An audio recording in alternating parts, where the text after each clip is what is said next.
आज हम आयु वाले प्रश्न पढ़ रहे हैं। आयु वाले प्रश्न की पूरी सीरीज बनाई है और ये प्रश्न बोर्ड में अक्सर आते रहते हैं। 3 प्रश्न हैं, तीन प्रश्नावलियों के। थोड़ा सा इनको समझ लेंगे। क्या होता है कि आयु वाले प्रश्नों में हमें पहले की आयु और बाद की आयु दी होती है। इस तरीके से समझो कि जैसे मान लो किसी की आयु इस टाइम वर्तमान में 35 वर्ष है और उससे पूछा जाएगा भाई 5 वर्ष पहले कितनी रही होगी आपकी आयु। तो कैसे बताएंगे? 35 में से 5 घटा देंगे और 30 वर्ष आ जाएगी। ऐसी पूछा जाएगी भाई आपकी आयु कितनी है? 35 वर्ष है, 5 वर्ष बाद कितनी रहेगी? तो हम क्या करेंगे? जोड़ देंगे। तो इसमें हमें वर्तमान आयु बतानी होती है, तो हमेशा हम क्या करेंगे? वर्तमान आयु को x मान लेंगे, क्योंकि इसमें है 2 लोग रहेंगे, 2 पार्टिसिपेंट रहेंगे। वो कुछ भी हो सकते हैं, पुत्र भी हो सकते हैं और अन्य भी हो सकते हैं। तो उसमें हम जो है दोनों की वर्तमान आयु मानेंगे x और y। मान लो जैसे मेरी वर्तमान आयु x वर्ष है, अब मेरे को भी 5 वर्ष बाद कितनी रहेगी? तो x + 5 यानी कि जोड़ेंगे। अब मेरे को भी 5 वर्ष पहले कितनी रही होगी? तो उसको हम घटा देंगे, जैसे x - 5। या इसमें और वर्ड भी चलते हैं, पश्चात चलता है, पूर्व चलता है, पहले चलता है। तो पूर्व, पहले, इन सब में हम घटाएंगे, पश्चात, बाद, इन सब में हम जोड़ेंगे। तो हम क्वेश्चन करते हैं। 3 क्वेश्चंस की सीरीज मैंने लिख रखी है। जैसे मैं क्वेश्चन एक बार पढ़ देता हूँ। जैसे पहला क्वेश्चन है, आफ्ताब अपनी पुत्री से कहता है कि 7 वर्ष पूर्व मैं तुमसे 7 गुनी आयु का था, अब से 3 वर्ष पश्चात मैं तुमसे 3 गुनी आयु का रह जाऊँगा। ऐसे दूसरा क्वेश्चन क्या है, 5 वर्ष बाद जैकब की आयु उसके पुत्र की आयु की 3 गुनी हो जाएगी। 5 वर्ष पूर्व जैकब की आयु उसके पुत्र की आयु की 7 गुनी थी, तो उनकी वर्तमान आयु क्या? तो हमेशा वर्तमान आयु ही पूछी जाएगी।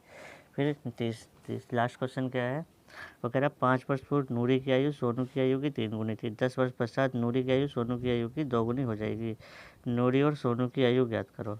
तो मैं इसमें से तीसरा क्वेश्चन कर रहा हूँ और 2 क्वेश्चन ऊपर के आप खुद करके देखेंगे, बहुत आसान है, समझ में आ जाएगा वीडियो से। तो क्वेश्चन नंबर 3 का सॉल्यूशन करते हैं। तो हमेशा हम वर्तमान आयु मानते हैं, माना, क्योंकि इसमें 2 हैं। जैसे 5 वर्ष पूर्व नूरी की आयु सोनू की आयु, तो हम मान लेंगे माना नूरी की वर्तमान आयु वो हो जाएगी x वर्ष।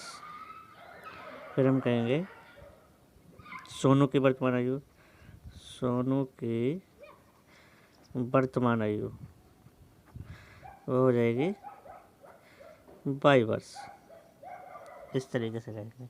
फिर हम कहेंगे प्रश्नानुसार नूरी व सोनू की 5 वर्ष पूर्व की आयु, 5 वर्ष पूर्व नूरी व सोनू की आयु।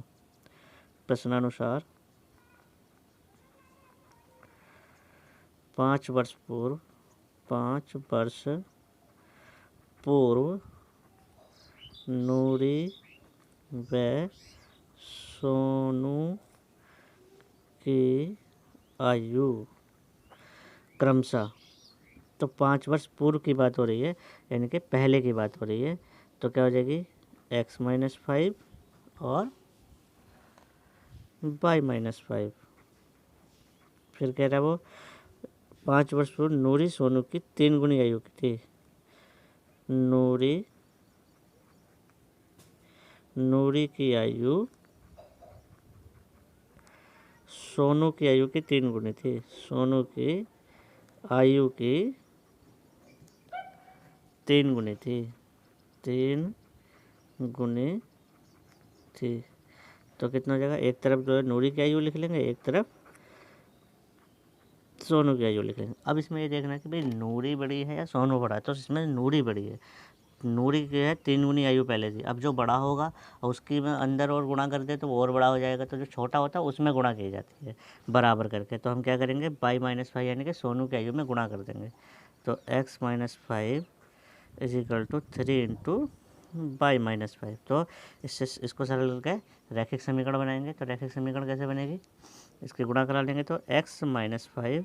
अब क्या करेंगे, 3 की बाई से कराएंगे तो 3y, और 3 की माइनस 5 से कराएंगे तो 15। तो क्या आएगा, जो वेरिएबल टर्म है x और y वो एक साथ ले लें तो 3y इधर आ जाएगा और 5 के इधर चला जाएगा।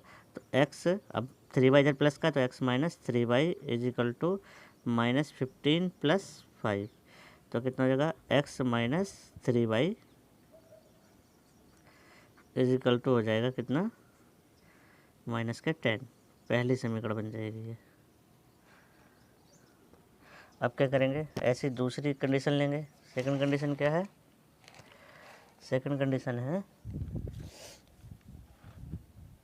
क्या है सेकंड कंडीशन, सेकंड कंडीशन है कि जो क्या है, नूरी 10 वर्ष पश्चात नूरी सोनू की आयु की दोगुनी हो जाएगी। तो इसी प्रकार प्रश्नानुसार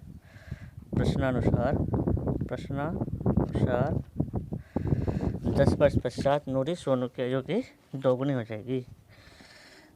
10 वर्ष पश्चात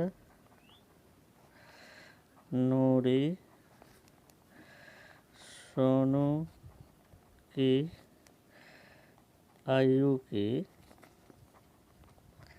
दोगुनी हो जाएगी, दोगुनी हो जाएगी। इस तरीके से करेंगे तो क्या आ जाएगा, 10 वर्ष पश्चात इनके जोड़ेंगे x plus 10 is equal two by plus 10। नूरी हो जाएगी, नूरी फिर भी उड़ी तो यानी कि 2 से इधर फिर गुणा करा देंगे।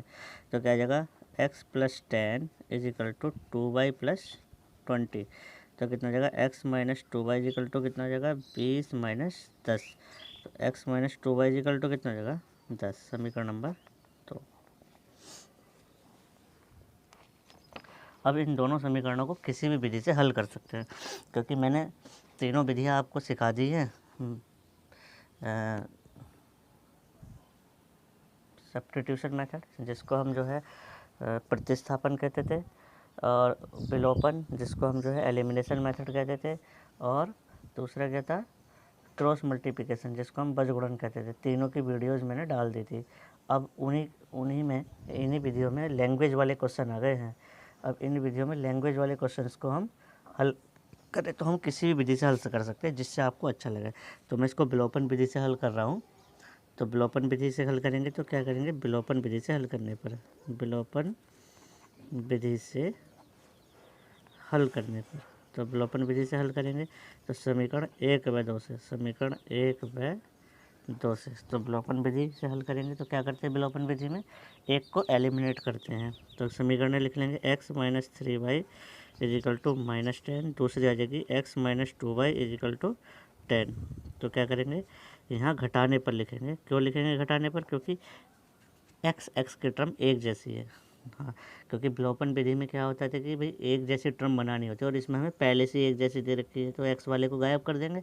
तो गायब कब होगा, जब अपोजिट साइन होंगे। तो जब साइन बदल, क्योंकि दोनों प्लस प्लस के हैं, तो क्या करेंगे, माइनस प्लस, इसके उल्टे चिन्ह से प्लस लगाते हैं। अगर यहाँ प्लस होता तो माइनस लगाते, तो यहाँ माइनस है तो प्लस, फिर यहाँ माइनस, और यहाँ लिखते हैं घटाने पर। तो प्लस एक्स से माइनस एक्स कैंसिल हो जाएगा। माइनस के 3y और प्लस के 2y, ऊपर वाले चिन्ह का कोई मतलब नहीं रहा। नीचे वाला चिन्ह हम काउंट करेंगे, माइनस के 3y प्लस के 2y माइनस के बाई, और यह जाएगा माइनस के 20, क्योंकि माइनस के 10 और माइनस के 10 माइनस के 20 ये कैंसिल हो गया। तो y बराबर 20, y बराबर 20। अब ये y का मान समीकरण 1 में रखने पर, y का मान किसी भी समीकरण में रख सकते हैं, तो मैं 1 में रख रहा हूँ, y का मान समीकरण 1 में रखने पर। तो y का मान समीकरण 1 में रख देंगे। तो y का मान क्या है, y का मान है x minus 3y is equal to minus के 10। तो y का मान है 20। तो x minus 3 into 20 is equal to minus के 10। तो x minus 60 is equal to minus के 10। तो x इज इक्वल टू कितना होगा, माइनस के 10 प्लस के 60। तो x इज इक्वल टू कितना हो गया, 50 वर्ष। तो नूरी की वर्तमान आयु कितनी होगी,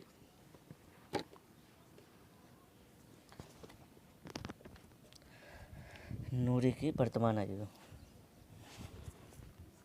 नूरी की वर्तमान आयु वो हो जाएगी 50 वर्ष। और सोनू